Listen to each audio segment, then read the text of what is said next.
and we engage people to share the good, the bad, and the ugly, to say it like that, with each other, because that's when we are learning. Welcome to the Voice of Visma podcast, where the heartbeat of our community comes to life. Join us as we chat with Visma leaders and colleagues, sharing their stories, industry insights, and valuable career lessons. Hi, and welcome back to another episode of Voice of Visma. I'm your host, Johan, and today we have a really exciting episode ahead of us. I'm sitting here with Yvette Hoogewerf, who is our segment director for MLE, and today we will talk about the subject, the human side of enterprise. Welcome, Yvette, to the Voice of Visma studio. Thank you very much, Johan. It's a pleasure to be here. Nice to have you here. Feeling good?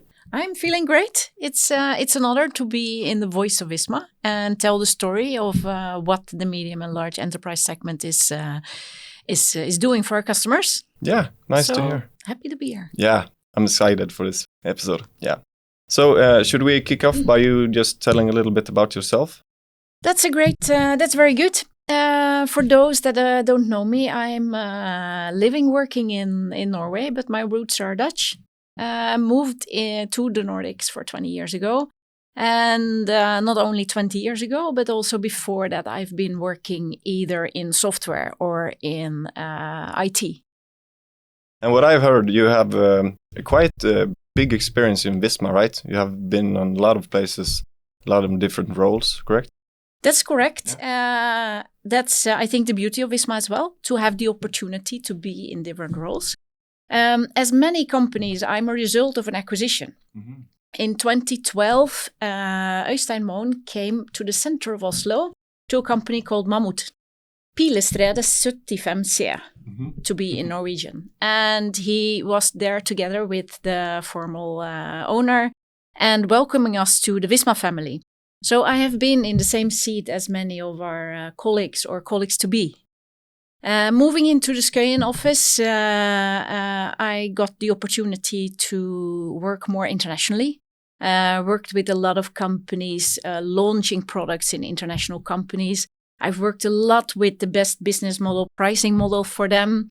We have also with onboarding of new companies, what was starting a little bit more in 2015. And during that, from 2018, I joined the team of Stefan as he turned to be a division director. And I had the opportunity to be a strategy director based on my formal activities with all the companies I did. That was also a period where we were really in transformation with Visma and more to an empowered strategy where all the companies are really owning their own strategy. So I told Stefan, actually, if you want to be me, the strategy director, what am I going to do? And he looked at me and he said, then you need to make sure that they have a strategy. Good start. So then I had the opportunity to work very closely with them. And we developed as well a so-called playbook on how to create your strategy. And within Visma, we have an autumn where this subject is very central. Mm-hmm. So we're talking about strategy for the upcoming years with every company during the autumn. Okay. And that's a process that I facilitated. Yeah. Apparently it went well. Yeah. Because I got a little bit more opportunities also to be chair, and that grown into a portfolio of companies, and right now a whole segment. Yeah. So gradually I've been stepping into this job. Yeah. Together with the knowledge that I had from the domain. Feels fun. How nice to hear more about your background. But recently you became the director of MLE. What do you think are Visma's most important assets in this specific segments? Yeah, that's a really good question. But first of all, I would focus on the products. Mm-hmm. If you look at the type of customer that we are serving, these customers have more complex needs. They're actually really asking for specific functionality to manage a specific process in their company. Either they're managing their business processes or they're managing their employee processes. Because it boils down to what we call ERP and HRM there. So our products are our most important assets there. And having said that, we see that our customers are using more than one product to manage their process because they have specific needs for example, managing all the incoming invoices. They have specific needs for managing their logistics. They have specific needs for managing, onboarding their employees. And that is also the characteristics of a larger company there. And that is, I think we can offer this best of breed set of products where we are focusing a lot with our companies on how can we integrate this. And so API is high on our agenda. And how can we collaborate in a very smart way? And we call it a little bit like structured collaboration with specific companies to offer a more extended proposition to our customers. And that is, and that's really excited. Yeah, definitely. A lot of bridges that need. A lot of bridges, yes. Another assets, of course, are our people.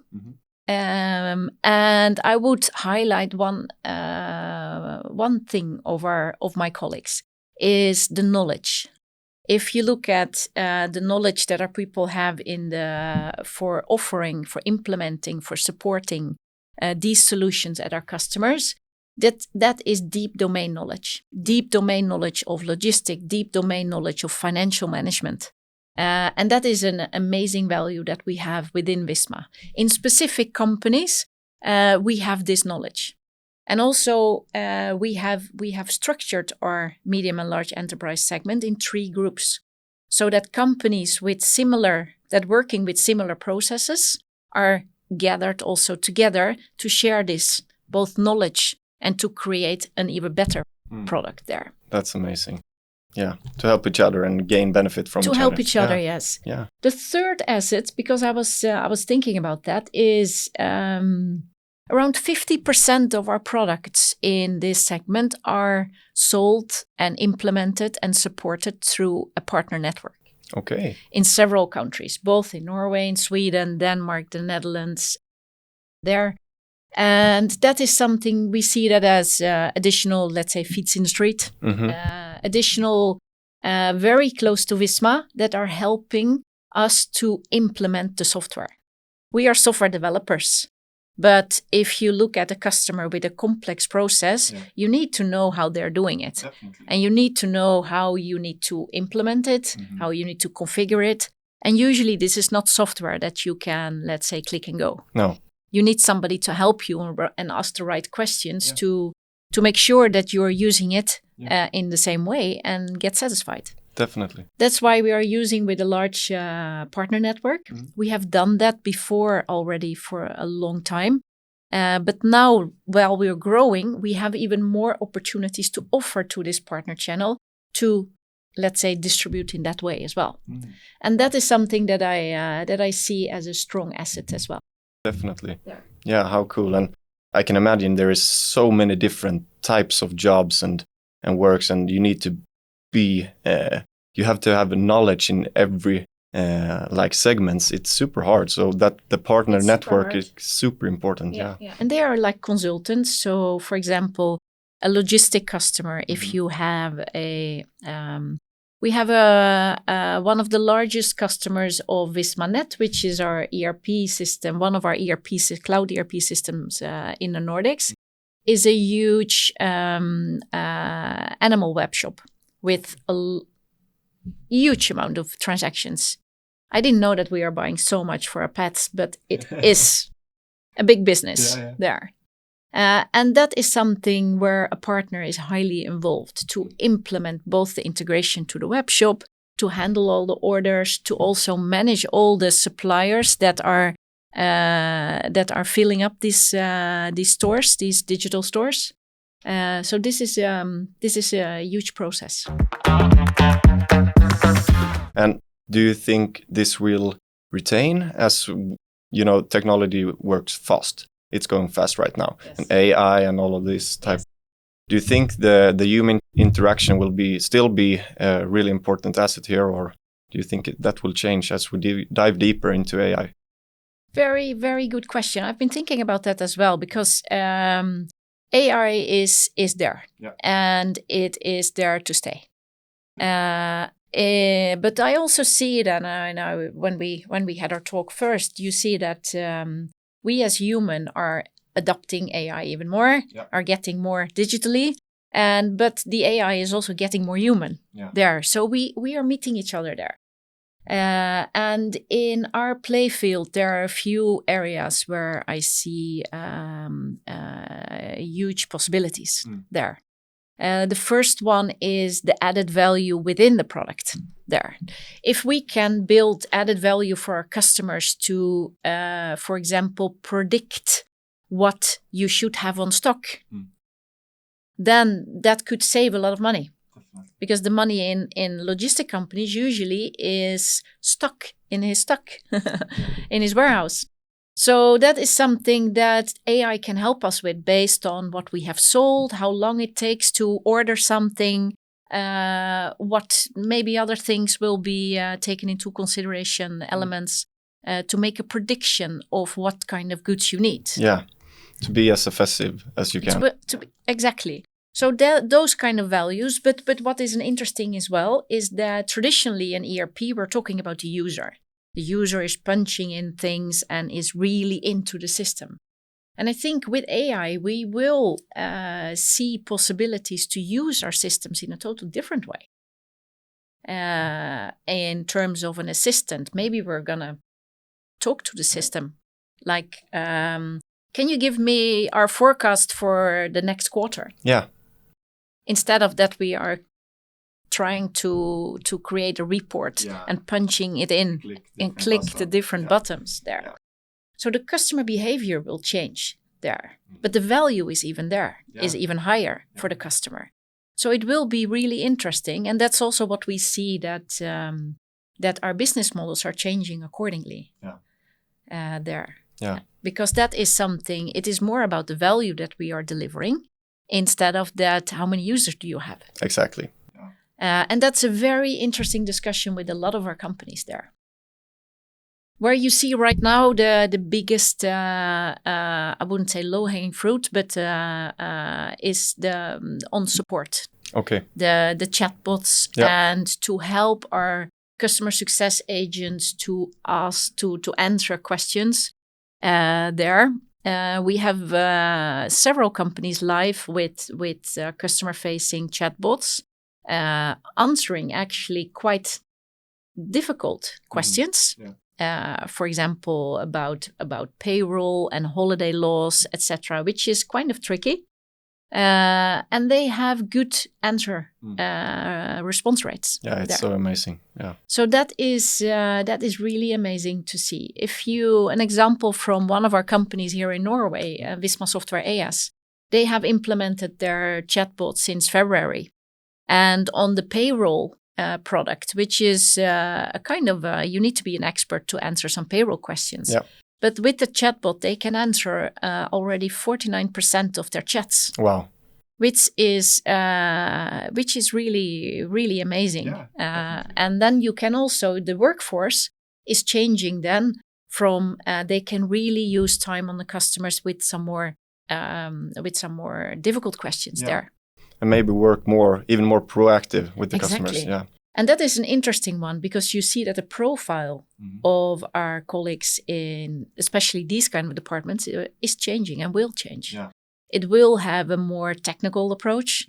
It will be more proactive support. Yeah. And even if we can include other partners, like external partners, because they are in the front line with our customers, that is an extremely interesting process. Definitely.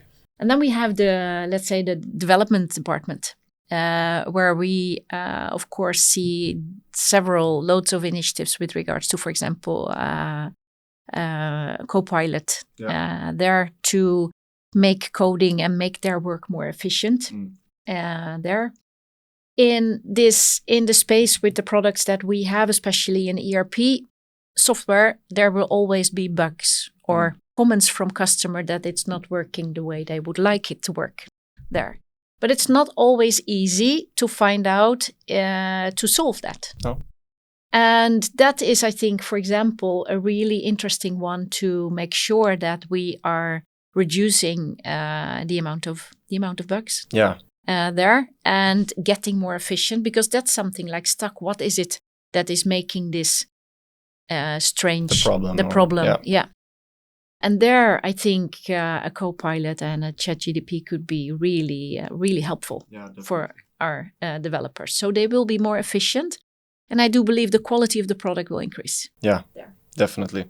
Yeah, I'm really looking forward to see this kind of development that is going on right now, and how a normal day of work will look like in even a year in front of us, or 10 years. I think it will look completely different. It will look different, but it's also about adoption. Yeah. We will definitely see customers that will use it immediately because they think it's really smart. Yeah. You will see customers that have a little bit more difficulties to adopt. A little on the road there. Yes. Yeah. In some way, for example,